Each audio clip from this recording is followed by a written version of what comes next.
This small scene you're seeing here was something I made recently to practice my texturing workflow. In this video, I'll walk you through the entire process, how I approached creating textures for the scene, and how I used Substance Painter's smart materials to speed up the workflow and texture multiple assets efficiently. So, without further ado, let's jump right in. I'll start by creating an old fabric smart material. Here, I've got a low poly mesh of a mattress model, with all the details baked from the high poly version. The default smart materials that come with Substance Painter are a great starting point, especially if you're just getting into texturing. But I like to build mine from scratch, so I have full control over every layer. For this material, I'll start with the fabric linen material that comes with Painter by default, and use it as my base layer. After adding the material, I'll switch the projection method to triplanar, which helps make the pattern look more uniform across the model's surface. If I increase the hardness value, it sharpens the edges where the three projection planes meet. Sometimes it's useful to keep those transitions softer and more blurred, but for this fabric, I want them to be a bit sharper. Then, I'll adjust the tiling of the texture until the fabric weave feels closer to a realistic scale. Now I'll start tweaking the base color of the fabric a bit, lifting the lightness slightly to brighten it up, and then I'll begin stacking layers on top.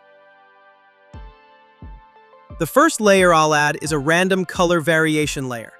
I'll give it a bright, random color just so I can clearly see what's happening. Then apply a black mask and add a noise generator to control where that color appears.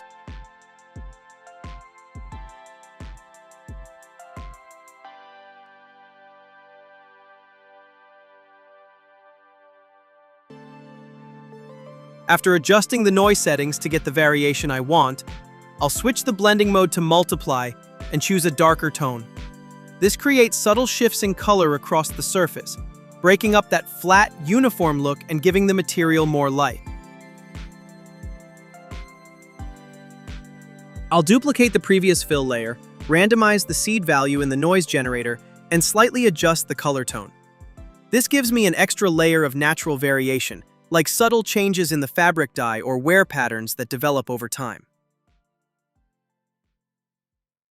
For the next layer, I'll switch things up and use the dirt generator for the mask. This generator is great for simulating dust, grime, or general buildup that tends to gather in the recesses of your mesh. Perfect for this mattress, especially around the stitches and deeper fabric folds. I'll pick a more earthy, grounded tone for this layer to help blend everything together and give it that slightly aged look.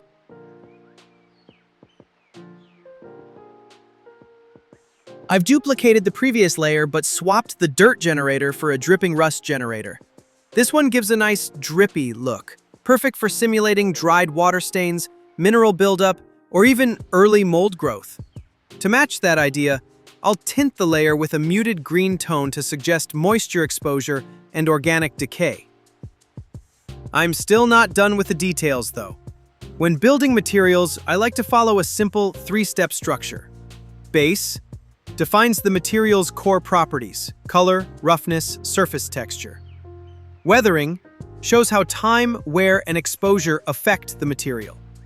Story adds unique details that tell how and why this object exists in its world. Right now, I'm still in the weathering phase, adding signs of age and use. After the dirt and drip layers, I'll move on to mold effects. To create that, I'll use a splatter texture as a fill layer in the mask. This creates random, organic shapes that feel like patches of mold.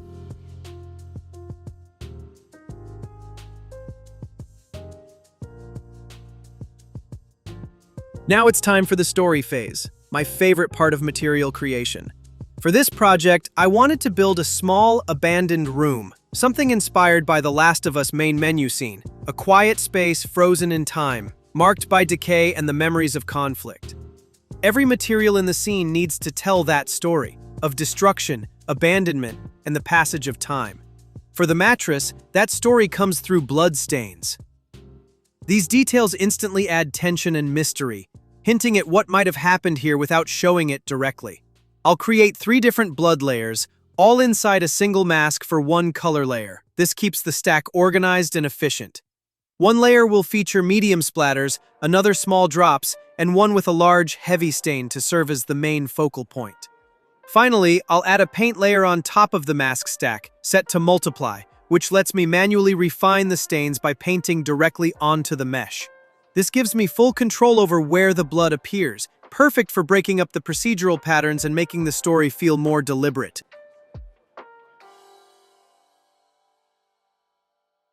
For the final step, I'll add one more layer, this time beneath the entire stack, even before the base layer. I'll give it a warm yellow-orange tint and enable only the height channel, using a noise texture to break it up. This layer will serve as the inner filling of the mattress, subtly visible where the outer fabric is torn. Next, I'll go back to the base layer's mask stack and add a paint layer. Using a few different brush alphas, I'll start painting fabric damage, revealing the yellow filling beneath.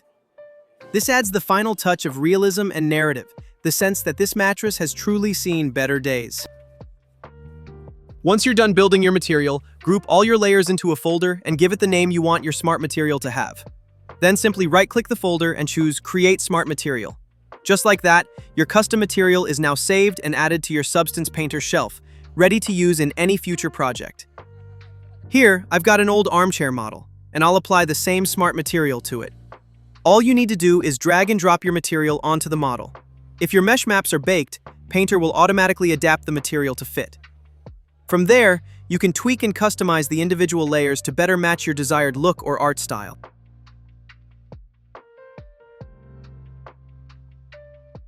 If you'd like to check out this material for yourself, or take a closer look at how the layer stack is built, you can download the edited smart material I used on the armchair, along with the model itself if you'd like to practice hands-on.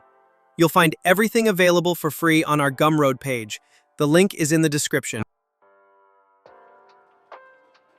Smart materials are one of the most powerful, time-saving tools in Substance Painter and, honestly, in any texturing workflow. The biggest advantage they bring is efficiency through reusability. Once you've built a smart material, you can instantly apply it to any model that shares similar baked mesh maps, and it will adapt automatically. That means you can texture an entire environment or a batch of props in a fraction of the time it would normally take, all while keeping a consistent visual style across your assets. Whether you're working on a large-scale game or a small personal project, this consistency is what ties everything together visually and makes your scenes feel cohesive. Another major benefit is how non-destructive and modular smart materials are. You can always open them up, tweak any of the layers, swap generators or masks, and instantly see how those changes affect all the models using that material. It's like having your own personal library of textures that evolve with your workflow.